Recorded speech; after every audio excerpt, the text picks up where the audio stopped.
గురించి, ఆ ప్రాజెక్టు భాగంగా కట్టినటువంటి మేడిగడ్డ అన్నారం సుందిళ్ళ గురించి మరి వారు విపరీతమైనటువంటి అబద్ధాలతో విష ప్రచారం చేస్తూ ఉన్నారు. ఇవాళ కాళేశ్వరం ప్రాజెక్టు గురించి గగ్గోలు పెడుతున్నటువంటి టీఆర్ఎస్ నాయకులు అసలు ఈ ప్రాజెక్టు ఎవరి ప్రయోజనాల కోసం నిర్మాణం చేసిందో ఫస్ట్ ఈ రాష్ట్ర రైతాంగానికి, ఈ రాష్ట్ర ప్రజలకు సమాధానం చెప్పాలి.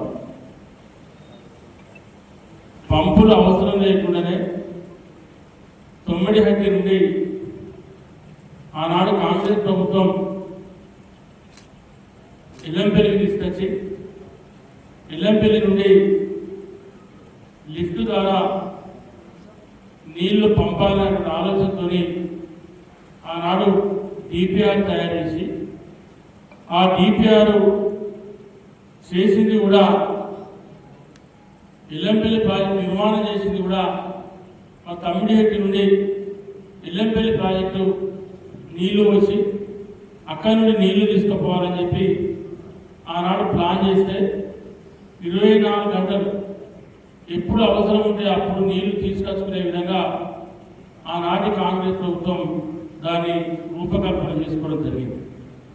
దాని స్వార్థ ప్రయోజనాల కోసం అప్పటి బీఆర్ఎస్ ప్రభుత్వం, అప్పటి ముఖ్యమంత్రి కేసీఆర్ గారు వారి కుటుంబ స్వార్థ ప్రయోజనాల కోసం దాన్ని ఏటీఎం లెక్క వాడుకోవడం కోసం లక్ష కోట్ల రూపాయలు ప్రజాధనాన్ని దుర్వినియోగం చేసి మరి దాన్ని నిర్మాణం చేయడం జరిగింది.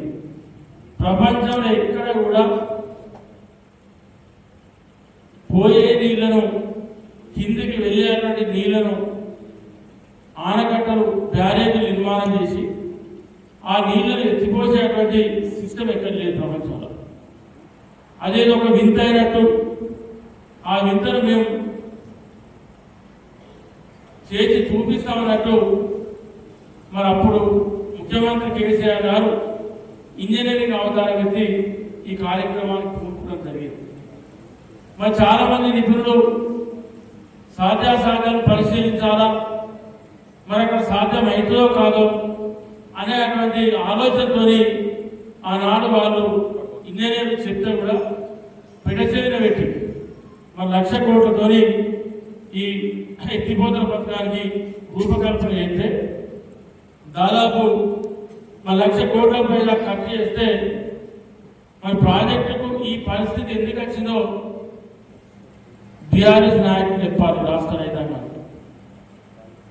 మరి అది చెప్పకుండా ఇవాళ మీరు దాదాపు 4 నుండి 5 సంవత్సరాలు మీరు నీళ్లు ఎత్తిపోసారు. అంటే మీరు సంవత్సరానికి 180 టీఎంసీ చొప్పున 5 సంవత్సరాలు మీరు మేడిగడ్డ, అన్నారం, సుందిళ్ళకి వెళ్ళి మీరు నీళ్లు ఎత్తిపోతే 900 టీఎంసీ నీళ్లు మీరు ఎత్తిపోయారు 5 సంవత్సరాలు. కానీ మీరు 5 సంవత్సరాలు ఎత్తిపోసింది కేవలం 74.5 టీఎంసీ నీళ్ళు. 74.5 టీఎంసీ నీళ్లను మీరు ఈ 3 బ్యారేజ్ల ద్వారా ఈ 3 లిఫ్ట్ల ద్వారా మీరు ఎల్లంపల్లికి ఎత్తిపోసారు. అక్కడ నుండి ఎల్లంపల్లి నీళ్లను కలుపుకొని ఈ 40 టీఎంసీ నీళ్లను కలుపుకొని దాదాపు 114 టీఎంసీ నీళ్లను 5 సంవత్సరాలు అప్పటి ప్రభుత్వం లిఫ్ట్ ద్వారా నీళ్లు ఇవ్వడం జరిగింది. కానీ ఇవాళ మీరు ఆలోచన చేయాలా, మీరు ఈ 2023 కన్నా ముందు మీ ప్రభుత్వంలోనే మీరు ఇది తెలంగాణ మానస పుత్రిక, దీన్ని మేము ప్రపంచంలో ఇదిలో ఇంత దీన్ని నిర్మాణం చేసినామని చెప్పి మీరు పెద్ద పెద్ద మాటలు మాట్లాడి ఆనాడు మీరందరూ కూడా మీరు అక్కడికి ఈ రాష్ట్ర రైతాంగాన్ని రాష్ట్ర ప్రజానికాన్ని సొంతంగా బస్సులు పెట్టి టూరిస్టులకు పంపించారు. ఇవాళ మా ప్రభుత్వం వచ్చిన తర్వాత 2023 నుండి మొన్నటి వరకు పేర సీజన్ వరకు కాళేశ్వరం ప్రాజెక్టుతో సంబంధం లేకుండా ఎస్ఆర్ఎస్పీ వరదకాల ద్వారా ఎల్లంపల్లి ప్రాజెక్టు ద్వారా మరి ఈ రాష్ట్ర రైతాంగానికి గతంలో ఎన్నడూ లేని విధంగా సాగునీటిని అందించి మరి వాళ్ళ రికార్డు స్థాయిలో ఈ దేశంలోనే ఏ రాష్ట్రంలో పంటలు అందని విధంగా ఇవాళ తెలంగాణ రాష్ట్రంలో ఈ సంవత్సరం వేసవి సీజన్లో 83 లక్షల మెట్రిక్ టన్నుల వడ్లను మేము ప్యాడీ పుట్టింపు చేయడం జరిగింది. అదే ప్రభుత్వం పులి చింతలు కట్టింది కాంగ్రెస్ ప్రభుత్వం, ఇవాళ సుంకశీల కట్టింది కాంగ్రెస్ ప్రభుత్వం. ఇవాళ చెప్పుకుంటూ పోతే ఈ రాష్ట్రంలో ఉన్నటువంటి ప్రాజెక్టు ఒక మీరు తెగిపోయిన 3 చెక్ డ్యామ్ తప్ప బ్యారీ తప్ప మీరు 10 ఏళ్ళలో ఈ రాష్ట్రం కట్టిన ఒకటి లేదు. మీరు కట్టిన చెక్ డ్యామ్ వేరే, మీరు కట్టినటువంటి బ్యారీ వేరే. ఇవాళ మీరు కట్టే ఎల్లపల్లి ఉంది, మీరు కింద కట్టిన 3 బ్యారీ వేరే. దాన్ని కట్టే మీ నిర్మాణం ఏ రకంగా ఉంది, మీ పనితీరు ఏ రకంగా ఉంది అనేది ఇది నిదర్శనం. ఇవాళ హుస్సేన్ వాళ్ళని నేను తెలుగుదేశం పార్టీ ఎమ్మెల్యేను, అప్పుడు కాంగ్రెస్ ప్రభుత్వం అధికారంలో ఉంది, 13.5 కోట్లతోని చెక్ డ్యామ్ కట్టాం హుస్సేన్ వాళ్ళు. ఆ చెక్ డ్యామ్ అట్లే ఉంది ఇప్పుడు కూడా, దాని కింద కట్టిన చెక్ డ్యామ్ అన్ని వేరే, మీది వేరే ఇది వేరే. మీరు కట్టిన చెక్ డ్యామ్ లేదు, మీరు కట్టిన చెక్ డ్యామ్ అట్లే ఉంది. ఆనాటి కాంగ్రెస్ ప్రభుత్వం కట్టారని చెక్ డ్యాము హుస్సేన్ వాళ్ళు ఇంకా చెక్ డ్యామ్ అట్లే అదే చెక్ డ్యామ్ ఉంది. ఆ చెక్ డ్యామ్ మీదనే ఇవాళ 5-6 చెర్లకి ఇవాళ పిల్లలకి నీళ్ళు పోతా ఉన్నాయి, నీళ్ళు ఎత్తిపోతా ఉన్నాం. ఇవాళ మీరు కట్టినటువంటి ఏ ప్రాజెక్టు కూడా ఇవాళ ఉమ్మడి కరీంనగర్ జిల్లా నోట్ల మట్టి వచ్చింది. ఏ ముఖం పెట్టుకొని మీరు మాట్లాడతారు నాకు అర్థం. ఇవాళ ఆనాడు ఎస్ఆర్ఎస్పీ ప్రాజెక్టులు కట్టింది కాంగ్రెస్ ప్రభుత్వం. పండిత్ జవహర్లాల్ నెహ్రూ ప్రధానమంత్రిగా ఉన్నప్పుడు ఆనాడు ప్రాజెక్టు ఎస్ఆర్ఎస్పీ ప్రాజెక్టు శంకుస్థాపన చేస్తే శ్రీమతి ఇందిరాగాంధీ గారు ఆ ప్రాజెక్టు ప్రారంభించి జాతికి అంకితం చేస్తే ఉమ్మడి కరీంనగర్ జిల్లాలో ఫస్ట్ ఫేజ్ 5,40,000 ఎకరాలకు నీళ్ళు ఇచ్చింది కాంగ్రెస్ ప్రభుత్వం. అసలు మీరు ఎక్కడన్నా ఇంత పెద్ద ముచ్చట చెప్పింది, కనీసం ఒక్క నియోజకవర్గానికి మంత్రిని కానీ, ధర్మపురి కానీ, పెద్దపల్లి కానీ ఒక 5,000 ఎకరాలకు నీళ్ళు ఇచ్చారని అడుగుతాం. ఈ 3 నియోజకవర్గాల ఎక్కడన్నా ఏ నియోజకవర్గానికన్నా మీరు ఎక్కడన్నా నీళ్ళు ఇచ్చారని అడుగుతాం. మీరు ఏ ముఖం పెట్టుకొని మాట్లాడుతూ ఉన్నారు? మరి ఎందుకు మీరు అబద్ధాలు చెప్తా ఉన్నారు? ఎందుకు రైతులను మభ్యపెట్టే ప్రయత్నం చేస్తా ఉన్నారో నాకు అర్థమవుతుంది. ఇవాళ ఎవరైనా మనం వాస్తవాలు మాట్లాడితే అది ప్రయోజనకరంగా ఉంటుంది, బాగుంటుంది. కానీ మీరు వాస్తవాలు చెప్పకుండా అవాస్తవాలు చెప్పి అబద్ధాలను నిజం లెక్క నమ్మించేటువంటి ప్రయత్నం ఏదైతే ఉందో దయచేసి దాన్ని భ్రమించుకోండి. అటువంటి అబద్ధాలు ఉంటే మీరు ఇప్పటికైనా మానుకోండి. మీ దగ్గర ఒక మంచి సూచన ఉంటే ప్రభుత్వానికి ఇవ్వండి, ఒక మంచి సలహా ఉంటే ప్రభుత్వానికి చెప్పండి. కానీ మీరు అదే కానీ అటువంటిది ఏమి లేకుండా మీరు వట్టిగానే ప్రభుత్వం మీద బురద చల్లేటువంటి ప్రయత్నం చేయకండి. మీకు తెలియదా మీ గుండె మీద చేసుకొని చెప్పండి. నేను మాట్లాడిన నాయకులందరూ మీరు మాట్లాడండి. ఇవాళ లిఫ్టులు ఎక్కడ ప్రపంచంలో సక్సెస్ కాలేదు, మరి ఆ కోవినటువంటి లిఫ్ట్ లేదు. మనం ఈ లిఫ్ట్లో ఏటీఎం లెక్క వాడుకున్నట్టు మన నాయకుడు మనం మాట్లాడితే మన పరువు పోతుంది, ఇది మాట్లాడడం అనవసరం, ఇది వేస్ట్ అని చెప్పి మీరు భావించాలి. కానీ మనం మీ నాయకుల మెప్పు కోసం, మీ నాయకులు సంతోషపెట్టడం కోసం మీరు ఏదైతే మాట్లాడుతూ ఉన్నారో దాన్ని తీవ్రంగా ఖండిస్తాం. మీరు మాట్లాడే శుద్ధ అబద్ధం, మీరు మాట్లాడేది శుద్ధ అబద్ధం. నేను చెప్పిన ఈ 3 నియోజకవర్గాలు కనీసం 5 నుండి 10,000 ఎకరాలకు ఏ నియోజకవర్గానికన్నా మీ కాళేశ్వరం మీరు కట్టినటువంటి ప్రాజెక్టులకు నీళ్ళు వచ్చే నియోజకవర్గం చెప్పి చూపించాను.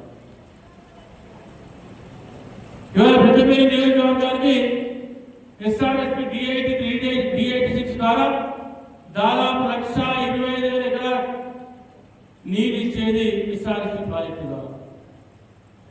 ఇవాళ ప్రత్యక్షంగా పరోక్షంగా ఇటు మానేరు వాగు కానీ అటు హుస్సేన్పేట వాగు కానీ ఈ 2 వాగుల ద్వారా గుంటలు చెట్ల కింద పరోక్షంగా ఇంకొక 50,000 ఎకరాలు ఈ నియోజకవర్గంలో 1,75,000 ఎకరాలు ఇవాళ ఆయకట్టు పారుతుంది. దానికి నీళ్ళత్తనే అంటే కారణం సంస్థ. ఇవాళ పెద్దపల్లి నియోజకవర్గానికి ఎక్కడ మీరు నీళ్ళు ఇస్తారో మీరు చెప్పాలి. మంత్రి నియోజకవర్గానికి ఆనుకొని నీళ్ళు ఎత్తలేరు. ఆ నియోజకవర్గం ఎక్కడ మీరు ఇస్తారో మీరు చెప్పాలి. అంటే మీరు ఇంత మీరచ్చి మన ఫెసిలిటీ పెట్టి రైతులు మధ్య పెట్టడానికి కన్నెపిల్లల నుంచి వెళ్ళి మీరు పంపలు మొగోళ్ళు మీరే ఉన్నది ప్రపంచంలో ఎవరు లేడిగా ఇట్లా రంకెలేసుకుంటూ ఇంకొస్తాను చెప్తా అంటే ఇట్లా మొత్తం రైతులు మీకోసం ఎదురు చూస్తూ ఉన్నారు. సిగ్గుండాలి కూర్చోమన్నా అంటే మనకు స్టార్ట్ చేయకూడదు. ఎవరికాడ కన్నెపిల్ల మూడు స్టార్ట్ చేయకూడదు. తను అర్థం అంటారు మూడుకి అంత మొగలు అయితే స్టార్ట్ చేయకూడదు. అంత సిద్ధసిద్ధులు కూడా స్టార్ట్ చేయండి. ఎవరికక్కడ కూడా అవి ఆగబడతాను ఆ మీ దగ్గర ఇట్లా మేమన్నా తొమ్మిది పిల్లల దగ్గర పోకుండా ఇట్లా సాక్షాత్తు శ్రీధర్ బాబు గారు మంత్రి ఎమ్మెల్యే ఆయన కూడా చెప్పారు. శ్రీధర్ బాబు గారు ప్రతిపక్ష నాయకుడు మాజీ మంత్రి ఎమ్మెల్యే ఉంటేనే కుంగిన కనీసం ఎమ్మెల్యేలు చక్కగా పోలేదు ఎక్కడికి. ఇలా మేము ఇట్లా ఆగవుతాం పోతాను ఇట్లా మీరు అడ్డుకుంటాను అడిగితే ఏమున్నది మీ దగ్గర మన అనుకుంటున్నాం. కట్టింది మీరు కూలింది మీ దగ్గర మీ ప్రభుత్వం మీరే కట్టి మీరు కూలగొట్టుకుంటారు. ఇవాళ అసెంబ్లీలో చర్చ పెడతా ఉన్నాను. ముఖ్యమంత్రి చెప్తా ఉన్నాను స్వయంగా అసెంబ్లీలో చర్చ పెడదాం. దానిని 1 రోజైనా 2 రోజైనా 3 రోజైనా చర్చిద్దాం. ఈ రాష్ట్రంలో ఎన్ని ప్రాజెక్టులు పెట్టాం, ఈ రాష్ట్ర రైతాంగానికి ఎన్ని నీళ్ళు ఇచ్చాం, కాళేశ్వరం ద్వారా ఎన్ని లక్షల ఎకరాలు మారింది, ఎంతమంది రైతులకు ప్రయోజనం చెందింది, ఏం జరిగింది, దీని మీద చర్చిద్దామని చెప్పి ముఖ్యమంత్రి గారు ఇప్పటికి 10 సార్లు అప్పీల్ చేసింది. దాన్ని కేసీఆర్ గారిని రమ్మని చెప్తా ఉన్నారు. చెప్పారు వారి మాజీ ముఖ్యమంత్రిగా ప్రతిపక్ష పార్టీ నాయకునిగా వారికి ఎక్కడ కూడా భంగం కలగకుండా వారికి ఎక్కడ కూడా ఇబ్బంది లేకుండా అన్ని విధాలుగా చర్చలో పాల్గొనింపజేసి వారికి ఏ ఇబ్బంది రాకుండా చూసే బాధ్యత నాది. వారు రమ్మనండి, మాట్లాడండి, అసెంబ్లీ కోసం చర్చిద్దామని చెప్పి 10 సార్లు ముఖ్యమంత్రి ఇప్పటికీ అప్పీల్ చేశారు. అసెంబ్లీ వేదిక ద్వారా పోలీసు ముఖ్యమంత్రి మాట్లాడుతున్నారు. రండి మీరు రారు, బామ్మ ఇద్దరు రోజు తిరుగుతా ఉన్నారు. నా ప్రెస్ మీట్ అంటే నేను ఎక్కువ మాట్లాడినా నువ్వు ఎక్కువ మాట్లాడినా ఇద్దరు ఒకరికొకరు పోటీ పడుతూ ఉన్నారు. ఇవాళ నేను ఎక్కువ అబద్ధాలు చెప్పినా ఈరోజు నువ్వు ఎక్కువ అబద్ధాలు చెప్పినా ఇవాళ మీరు చేసేది మీ తెలవదా మీ లెక్కనే మేము రిపేర్ మీ లెక్కనే మేము రిపేర్ చేయకుంటుందా?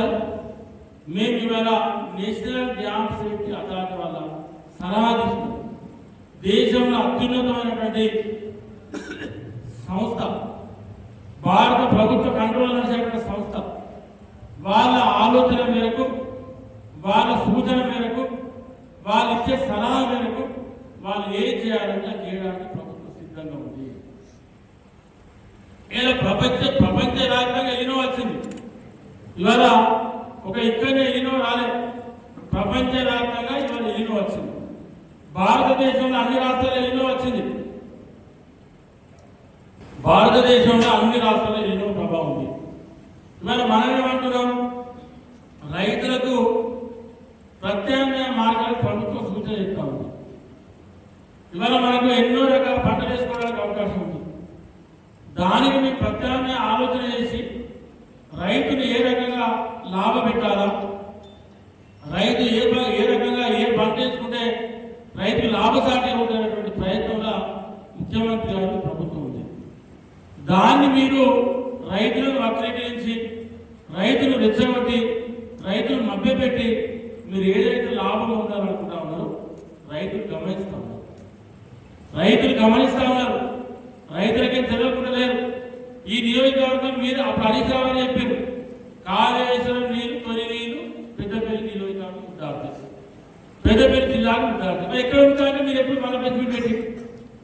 తొలి నీళ్ళే ఇక్కడ ముద్దానే అని చెప్పి ఎక్కడ ముద్దానే మీరు ఏ ఊళ్ళో ముద్దానే ఎక్కడ ఏ రైతు ముద్దానే ఎక్కడ ఏ నియోజకవర్గంలో ఏ మండలంలో ఏ గ్రామంలో మీ నీళ్ళు ముద్దానే చెప్పారు. మా ప్రభుత్వ చిత్తశుద్ధి. ఇవాళ మీ రకమే గఫాలు కొట్టలే, మీ రకమే సెల్ఫ్ డబ్బాలు కొట్టుకోలే. మీ తప్పులు ఫస్ట్ ఒప్పుకోరు. ఆనాడు ఇక్కడి నుంచి నీళ్ళు ఎత్తుకపోతే ఒక మాట మాట్లాడి మీరు కనీసం ఒక కెనాల్ షెడర్ పోతే షెడర్ పెట్టిన మీరు, డ్రాబు కూలిపోతే డ్రాబు రిపేర్ చేయని మీరు, ఇవాళ మీరు వచ్చి మాట్లాడుతూ ఉంటే అది ఆసక్తికరంగా ఉంటుంది. కాళేశ్వరం నీళ్ళు పోతే మనం మా దగ్గర మా రైతులు అంతర్మంగా మా రైతుల మమ్మల్ని చెప్పులతో ఇమ్మని పడతారు. మా నీళ్ళలో మాకు ఇచ్చి మా ప్రాంతాన్ని ఇక్కడ సస్యశామలం చేసి మరి మీరు నీళ్ళు తీసుకోవాలి అన్నా ఒక్కరన్నా అన్నదా అని చెప్పి అడుగుతా ఉన్నా. మీ 10 ఏళ్ళ కేరళ ఎప్పుడు ఎండిపోడే, పెద్దపల్లి జిల్లా కేరళ మొత్తం ఎండిపోడే 10 ఏళ్ళ. ఏ ప్రాంతాన్ని ఎండిపోకుండా ఏ సీజన్ ఇవాళ ఇంత సమృద్ధిగా నీళ్ళిచ్చి ఈ ప్రాంతానికి బ్రహ్మాండమైనటువంటి నీళ్లు తీసుకొచ్చిన ప్రభుత్వం కాంగ్రెస్ ప్రభుత్వం. ఈ రైతులు ఇబ్బంది పెట్టకుండా చూసినటువంటి ప్రభుత్వం కాంగ్రెస్ ప్రభుత్వం. రైతులకు నీళ్ళు ఇచ్చినాం, రైతుల దగ్గర పంట కొనుగోలు చేసింది ప్రభుత్వం. మీ దగ్గర నెలకు 25 పైసలే పంట వేసినటువంటి పంట ప్రొక్యూర్మెంట్ చేసి ఐకేపీ సింగిల్ విండో సెంటర్ల ద్వారా తీసుకున్న 48 గంటల ఇవాళ బడ్లు తీసుకుంటే రైతుకు తెల్లారి మర్నాడే వాళ్ళ ఖాతాలో డబ్బులు వేసింది ప్రభుత్వం. ఇది ఈ ప్రభుత్వ చిత్తశుద్ధి. నీళ్ళ విషయాలు కానీ, పంటల విషయాలు కానీ, పంటల కొనుగోలు విషయాలు కానీ మాట్లాడే చిత్తశుద్ధి బీఆర్ఎస్ ప్రభుత్వానికి లేదు. దయచేసి ఇటువంటి అబద్ధాలు కానీ ఇటువంటి మోసం వచ్చేట్లు బంద్ పెట్టి మీ దగ్గర ఏమైనా మంచి సలహాలు ఉంటే ప్రభుత్వానికి ఇవ్వండి. అంతే తప్ప కానీ మీరు ఎన్ని అబద్ధాలు ఆడినా ఎన్ని మోసం వచ్చేట్టు చెప్పినా తెలంగాణ రాష్ట్ర రైతాంగం కానీ పెద్దపల్లి జిల్లా రైతులు ఎక్కువ నమ్మకం లేదు. తలాంటే సముద్రం పెట్టుకొని ఇక్కడ ఇక్కడ రైతులు నీళ్ళు కప్పిన లేదు. ఇక్కడికి నీళ్ళు పోతాను రైతు బాగుపడ లోపల కూడా అయ్యో కాళేశ్వరం ప్రాజెక్టు అంటే మాకత్తే ఒక సుఖాతులు కాదు. అందుకే కదా 2018 తుక్కుతు కూడా కొట్టింది రైతులు. 2018 దేనికోసం కొట్టారు? ఇక్కడ రైతులు ప్రజలను మోసం చేసామని చెప్పి అది కూడా కారణం. ఆనాడు ఏం మాట్లాడాలో మళ్ళీ వచ్చి మాట్లాడతారు. ఆనాడు నోటీసులు నాయకులు నోటీసు మాట్లాడుతూ ఉన్నారు. తప్పకుండా ఎన్డీఏ సూచన మేరకు ఏం చేయాలో చేతుల ప్రభుత్వం 9 ఏపీ వద్ద బీజేపీ పార్టీ కేంద్ర ప్రభుత్వం మహారాష్ట్ర ప్రభుత్వం అడ్డుకున్న తెలంగాణ రాష్ట్ర బీజేపీ నాయకులు సహకరించకున్న తమ్ముడి హెచ్చి దగ్గర కడతాం. ద్రావిడ్ ద్వారా హైదరాబాద్ ఉమ్మడి జిల్లాకు 2 లక్షల ఆయకట్టు నీళ్ళు ఇద్దాం. దాని ద్వారా కూడా ఎల్ఎంపీలకి నీళ్ళు తీసుకొద్దాం.